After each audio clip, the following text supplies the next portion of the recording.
obviously we've all had negative, shitty times and bad moments, and girls have broke our hearts, and all this crap has happened. But you can't dwell on that and it be a negative part of your life. If you turn that into a positive part of your life, like this girl broke my heart and I became this because of this, like if you can, someone taught me this, which I thought was super, super powerful.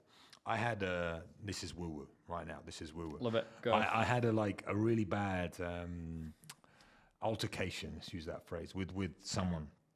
And he made me remember, it was just an argument. He made me remember the argument, why the argument happened, all these sort of things, and where the anger that I had from the argument came from. Triggered you somewhere. What triggered me? What triggered me? And when you identify what triggered you and what the problem was, and you have to be deep in this and think about it. So I really thought why I was triggered, and then I worked out why I was triggered, and it all came down to respect and all these other things. But then he made me go through this whole exercise, and he said, right, so you got triggered, you had an argument, but this is so fantastic because now you know the things that caused this issue in your life, and now you can address it. So it's a positive thing that you got so angry, and from that anger, you now have evaluated where you were and who you want to become, or that sort of woo-woo way. So now go through your memories and retrain that memory to be a positive time. So now when I think about this moment that I had, I'm happy it happened to me, rather than sad it happened to me. Learning curve experience. Yeah, so I'm rather than being oh, I can't believe this was embarrassing or whatever, I'm so happy that happened because that made me do this.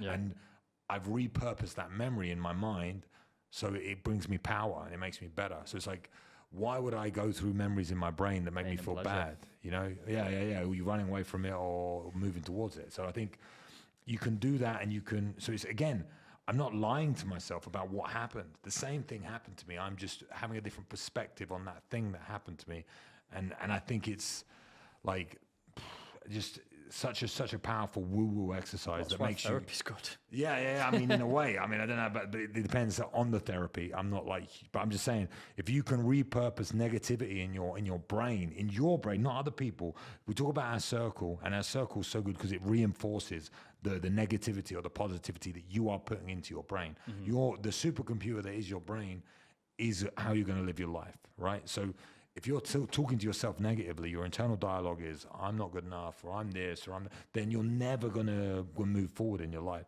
So you have to retrain your brain with the internal dialogue. And if you have a circle that is putting you down and thinking, oh, you're never going to make money online. It's not possible. Never going to happen. No, you don't know anyone that does that. But if you have, my circle, I know people that make 6-7 figures a month online. A month. Listen to that. 6 figures a month. Easy. Multiple people, multiple examples. And you talk to them and they're yeah, it's easy, bro. You just do X, Y, Z. It's different than having some guy, you'll never make money online. And then your internal dialogue completely changes. And that's woo-woo, but it's real. If you can identify the problem, if you can solve the problem and you can act on the problem, anything is possible. You know what I mean? This is something I actually wanted to talk about with you, because it's great to have friends who actually aren't afraid. And I say this to my clients, and I'm so grateful that we managed to talk about this weekend, is not having the taboo about talking about finances. Because without getting too deep on it, say if I brought up therapy and stuff like that, it's a lot of people have traumas from their childhood. And I spoke about this on a podcast with my friend Reese, about, your inner child, and your inner narrative is ultimately your subconscious thoughts and behaviors are dictated by what happened to you as a kid and that inner child, right?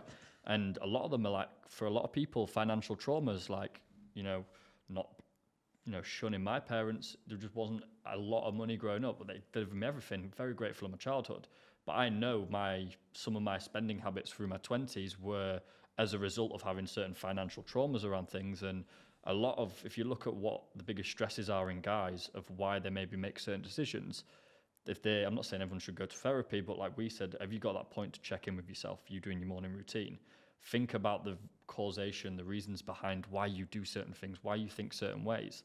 Helping you unpack that is it's a superpower, because when you know yourself, you can be so much more in control of your actions, your decisions, your ability to plan, your ability to set boundaries, understanding yourself emotionally, what things trigger you, and then you're so much more consistent when it comes to your personal relationships, your ability to show up to the gym, not being emotionally volatile with food, your business. How many times, for any of the entrepreneurs that are watching and listening to this, where you go through seasons and cycles of big month, you have a huge month of sales and you're on top of the world, killing it. And then the next month you do probably half the revenue and you're like, I'm a failure. It's that inner narrative, but it's like understanding your emotions, understanding the triggers and all of those different things. That's so important in going self-employed. And it's such I think, an unspoken thing that when you start a business, there's so many other moving variables, especially from a mindset, like having to deal with that and be emotionally resilient, still show up when things are hard. That's not talked about a lot. And that's why, going back to a question you asked earlier, why hiring a mentor is great is because they've already been through those. You know, using that kind of revenue example, you have your first amazing month, you launch a program, 100 people sign up, next month you get 5 intakes. You start telling yourself, should I do this, should I not? You got a mentor in your corner already told you that that's probably going to happen. You don't even think twice about it. You move on, you look at things objectively, not emotionally. And that's something that having someone in your corner is so valuable for. And I think that it's a great way to put it, but I think it's having a third person perspective on your life. It's you know it. So easy to give other people advice. So easy. They tell you a situation you see with clarity, that's the problem, just do this. And they're like, yeah, but no, just do that, it'll be fine. Because everyone's good at giving other people advice, but taking it on yourself is difficult. So if you think about that from a business perspective, because I look at it through fighting, again, my lens is still an MMA fighter. There is no fighter in the world that is, zero fighters in the world that are successful that don't have a coach. There's none.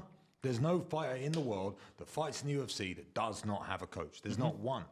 No world champion in the world does not have a coach. World champions have 8 coaches, different things, different sections, things. Psychology, they have everything. A guy helping them all the way.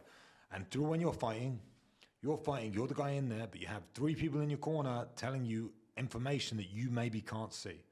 You know, so you have that clarity from the outside looking in. It's like so important, but people don't want to accept that in life because they want to be the boss and they want to do everything and they think they're capable. And of course you're capable, but if you just get one bit of advice, you can go so much further. And like you said, you have this amazing month, then you have a bad month, you're going to feel like shit and think you're a piece of shit. Your corner is going to say, listen, Seth, bro, last month you made 100 grand. Why are you complaining about only making 5? Don't worry about it. It's going to come back as long as we do. And it gets you out of the rut straight away, you know?